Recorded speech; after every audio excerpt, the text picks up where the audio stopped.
नमस्कार, मैं मनमोहन मिश्र। दोस्तों, एक बार फिर मैं आप लोगों के बीच 2-3 दिनों के गैप के बाद आया हूं, खास करके रिजल्ट के बाद आपके सामने हूं।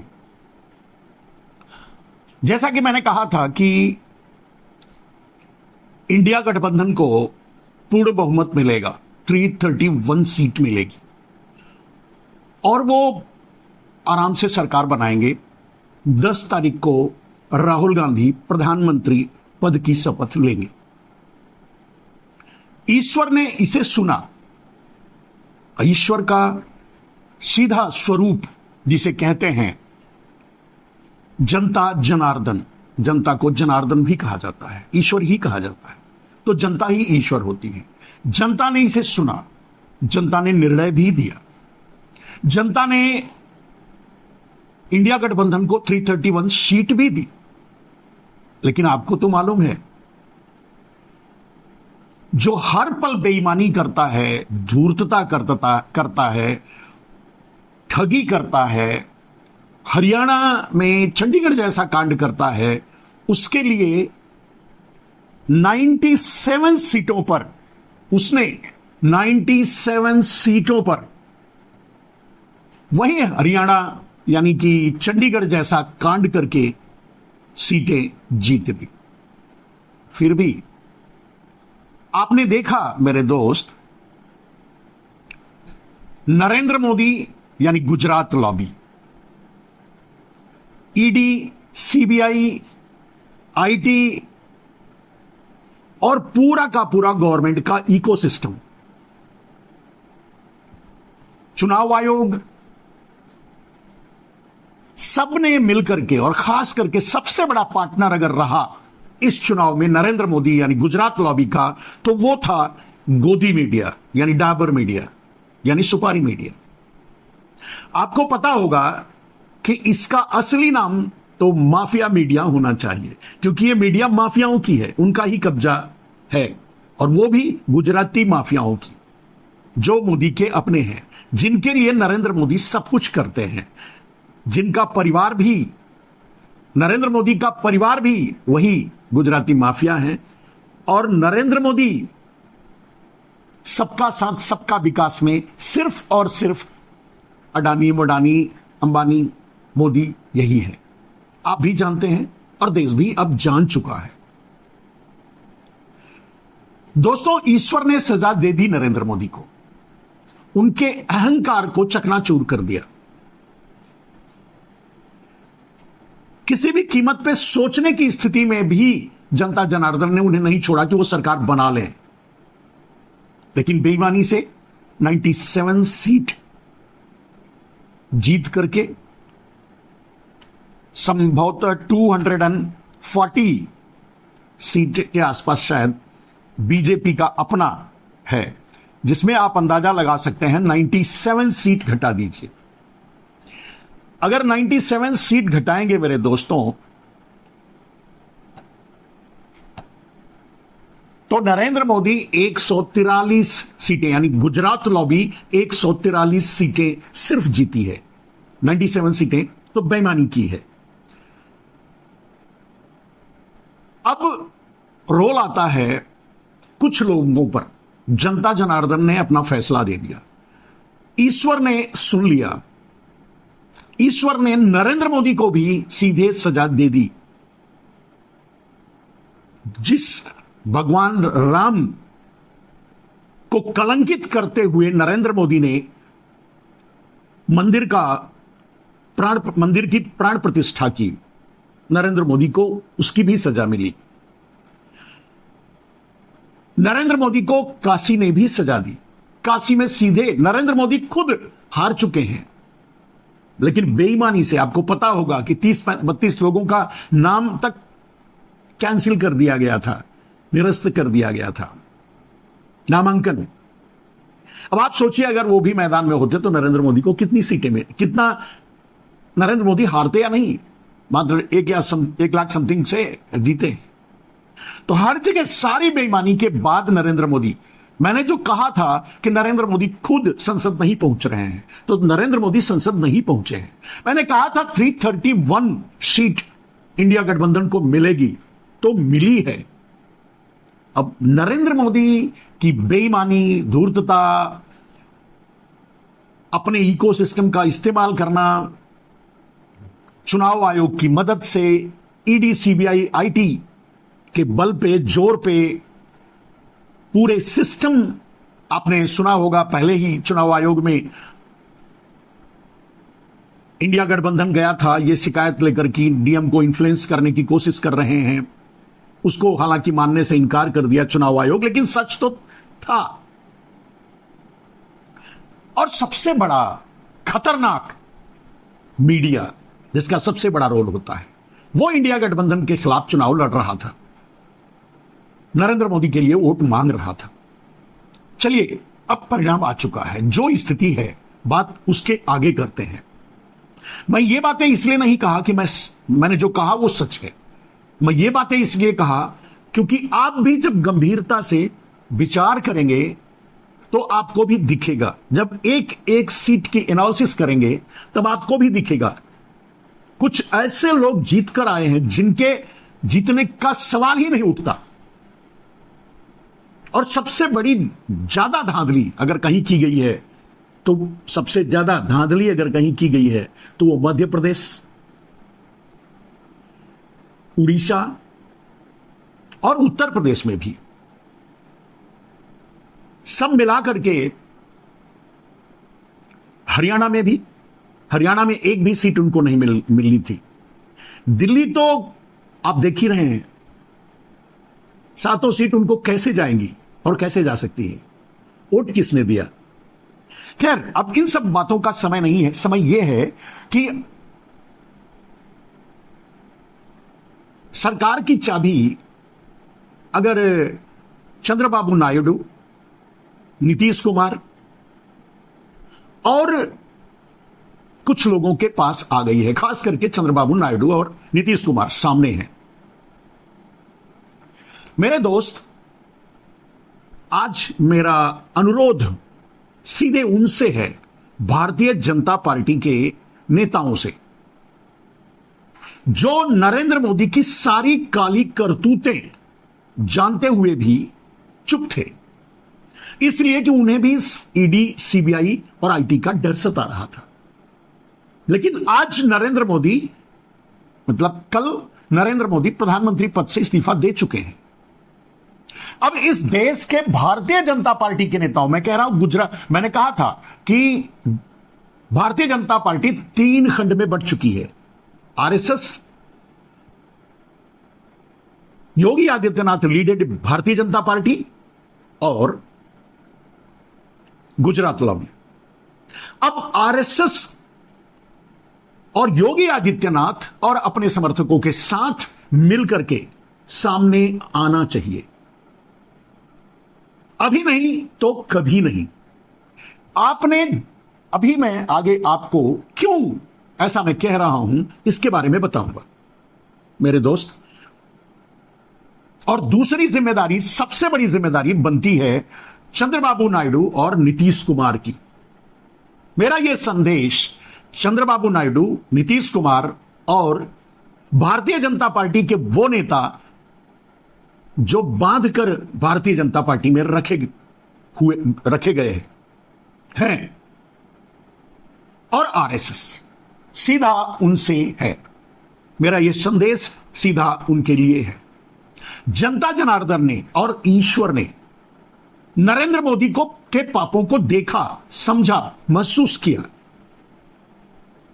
और यह निर्णय दिया। आज पूरा देश, पूरे देश की आम जनता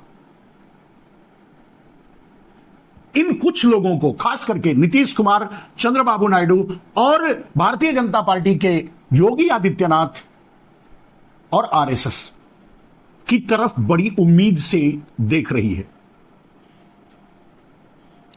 देश की आम जनता, देश का जनता जनार्दन, देश का ईश्वर देख रहा है, उम्मीद करता है। ईश्वर ने कह दिया कि मुझसे जो हो सकता था मैंने किया, यानी सब कुछ किया ईश्वर ने। लेकिन कुछ इंसानों की बेईमानी के नाते जो परिस्थिति खड़ी हुई है, आज उनकी भी परीक्षा है। आज किसकी परीक्षा है? योगी आदित्यनाथ, आरएसएस और नीतीश कुमार, चंद्रबाबू नायडू, सामने से ये चार लोगों की परीक्षा है। अब अगर नाम से कहें तो मोहन भागवत, योगी आदित्यनाथ, चंद्रबाबू नायडू और नीतीश कुमार, ये चार लोग सीधे परीक्षा में सामने हैं देश के। पूरा देश देख रहा है इनको और पूरा देश क्या चाहता है वो बता चुका है, ईश्वर क्या चाहता है वो बता चुका है। अब इन चार लोगों की जिम्मेदारी है कि वो क्या करते हैं। शायद ईश्वर ने इनकी परीक्षा लेने के लिए ही ये परिस्थितियां खड़ी की हों। ये जनता जनार्दन का मैंडेट नहीं है, फिर भी जनता जनार्दन यानी ईश्वर आज इन चारों लोगों की तरफ देख रहा है। आगे ये किसका साथ देते हैं, इतिहास में कहां नाम लिखाते हैं, सोच के देखिए। योगी आदित्यनाथ जी, मोहन भागवत जी, नीतीश कुमार जी और चंद्रबाबू नायडू जी, आप सोच कर देखिए और सोचिए। 80 करोड़ लोगों के, 80 करोड़ भारतवासियों के हाथों में यही नरेंद्र मोदी यानी मुडानी यानी गुजरात लॉबी ने भीख का कटोरा थमा दिया है। इसी मुडानी यानी मोदी और गुजरात लॉबी ने किसानों के साथ अन्याय किया है। 750 किसानों को सड़क पर मरने के लिए छोड़ दिया था 13 महीने तक, और उनकी कोई सुनवाई नहीं हुई। उनको किसान तक भी नहीं माने।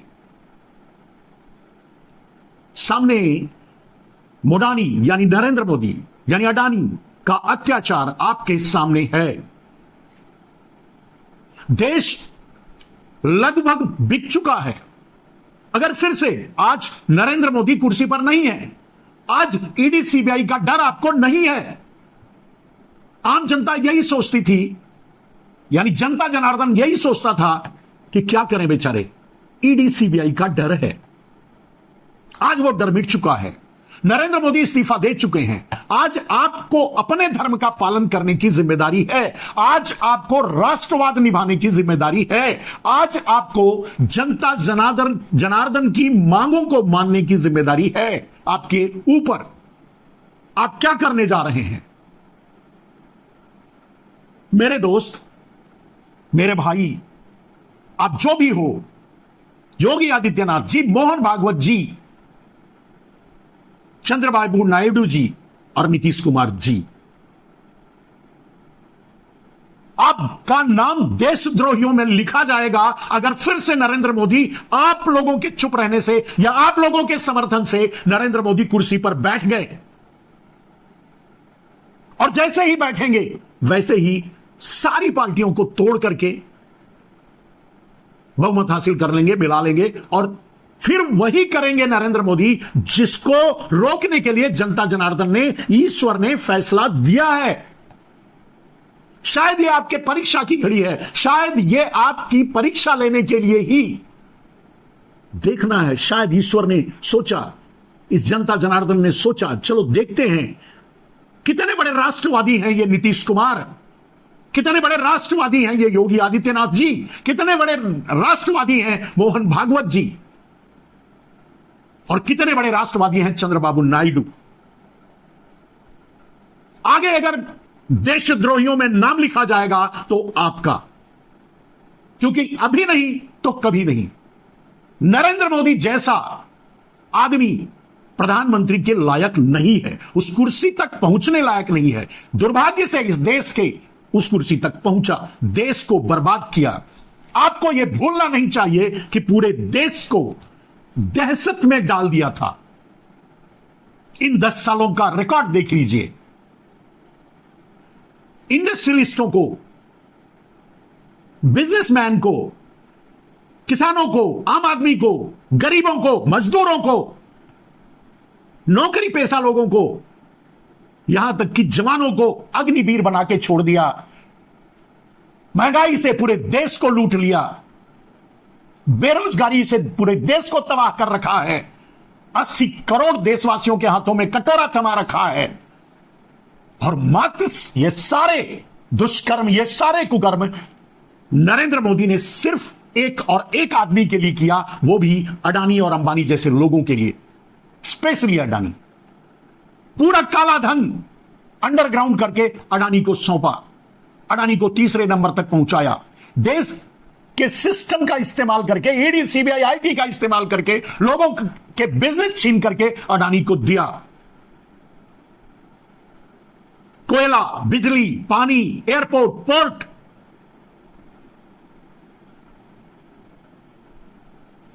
सीमेंट, खाद, बीज, हर इंडस्ट्री को अडानी के हवाले नरेंद्र मोदी ने इसलिए किया था कि कल को अगर देश बगावत करे तो उससे भी ये लड़े। देश को गुलाम बनाने की, कुछ मात्र एक दो गुजराती माफियाओं का गुलाम बनाने के लिए नरेंद्र मोदी ने सारा काम किया। और अगर इतना सब कुछ दिखता नहीं है, अगर ये सब दिखाई नहीं दे रहा है आप जैसे चार महानुभावों को, जो दांते निपोरते हुए उस आदमी के साथ खड़े हो जो इस देश को बर्बाद कर दिया,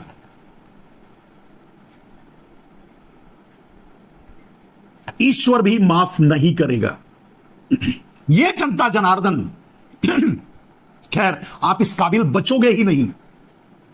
नरेंद्र मोदी फिर से अगर प्रधानमंत्री का शपथ ले लिया तो आप इस काबिल नहीं बचोगे कि कल कुछ भी कर पाओ, आपका अस्तित्व खत्म हो जाएगा। ये चारों लोगों की बात कर रहा हूं मैं, मोहन भागवत की। आरएसएस को खत्म कर देगा यह आदमी। योगी आदित्यनाथ जी, आपसे कह रहा हूं, सबसे पहले शिकार आप बनोगे। चंद्रबाबू नायडू, आपकी पार्टी ही नहीं बचेगी।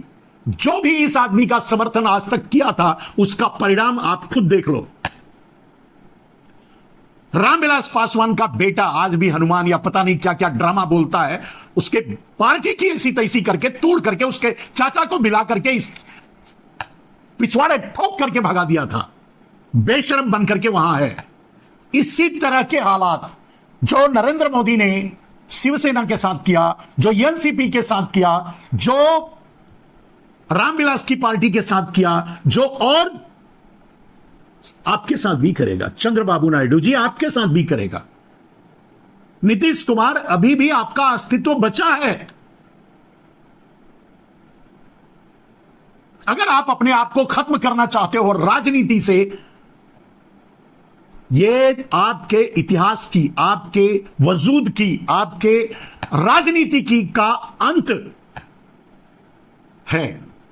आप अपने आप को बचा के रख पाते हो, अपनी पार्टी को बचा के रख पाते हो, या इतिहास में अपने नाम के आगे देशद्रोही जोड़वाना चाहते हो। क्योंकि राष्ट्र ने फैसला दिया है, देश ने फैसला दिया है, जनता जनार्दन ने फैसला दिया है। अगर नरेंद्र मोदी, इतनी बेईमानी के बाद, ये तो आप भी समझते हो ना कि ईडी सीबीआई आईटी सबका प्रयोग करके, सब मिल करके लड़ने के बाद, चुनाव आयोग, मीडिया सब मिल करके गुजरात लॉबी के लिए लड़ने के बाद ये रिजल्ट सामने है। सारी दांधली और बेईमानी के बाद आप सोचो कि जनता जनार्दन का क्या फैसला है। आपके लिए राष्ट्र बड़ा है या नरेंद्र मोदी? आपके लिए जनता बड़ी है, देश बड़ा है, जनता जनार्दन जिसे कहते हैं आप, वो बड़ा है या नरेंद्र मोदी?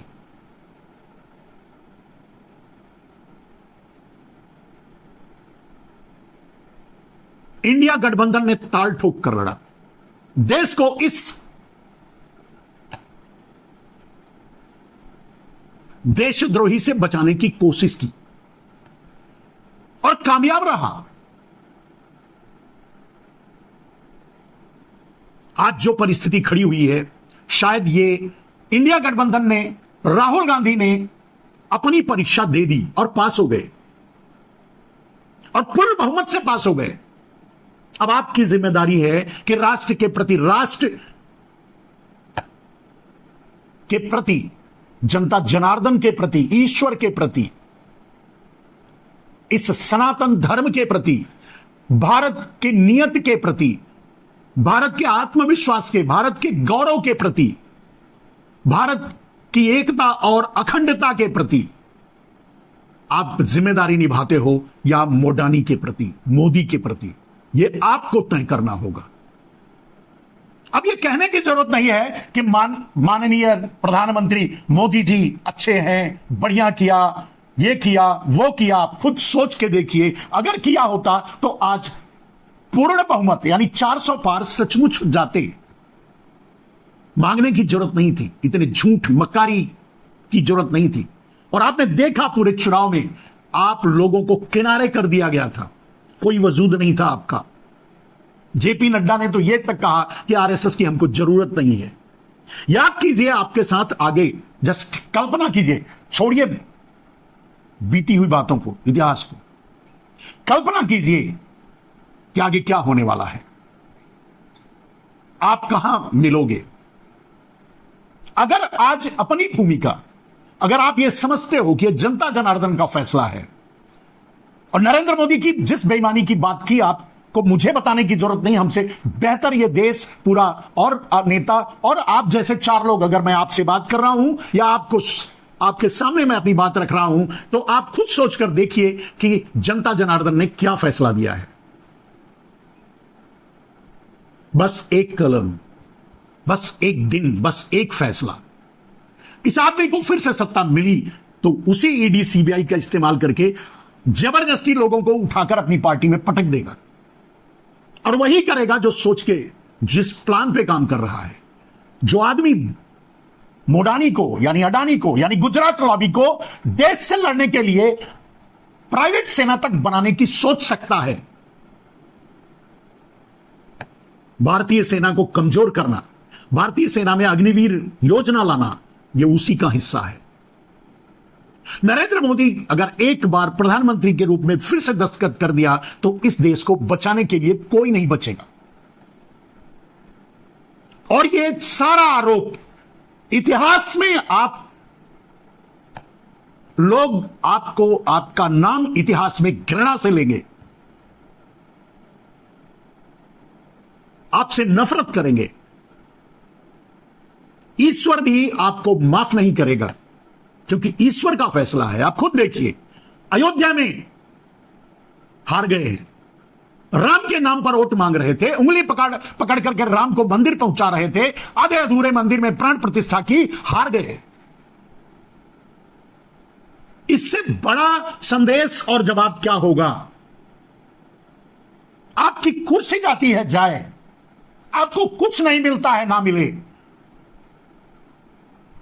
लेकिन यह देश, इस राष्ट्र के प्रति आपकी जिम्मेदारी है कि आप नरेंद्र मोदी को प्रधानमंत्री बनने से रोकें, वरना इतिहास थूकेगा आप पर, कभी माफ नहीं करेगा आपको।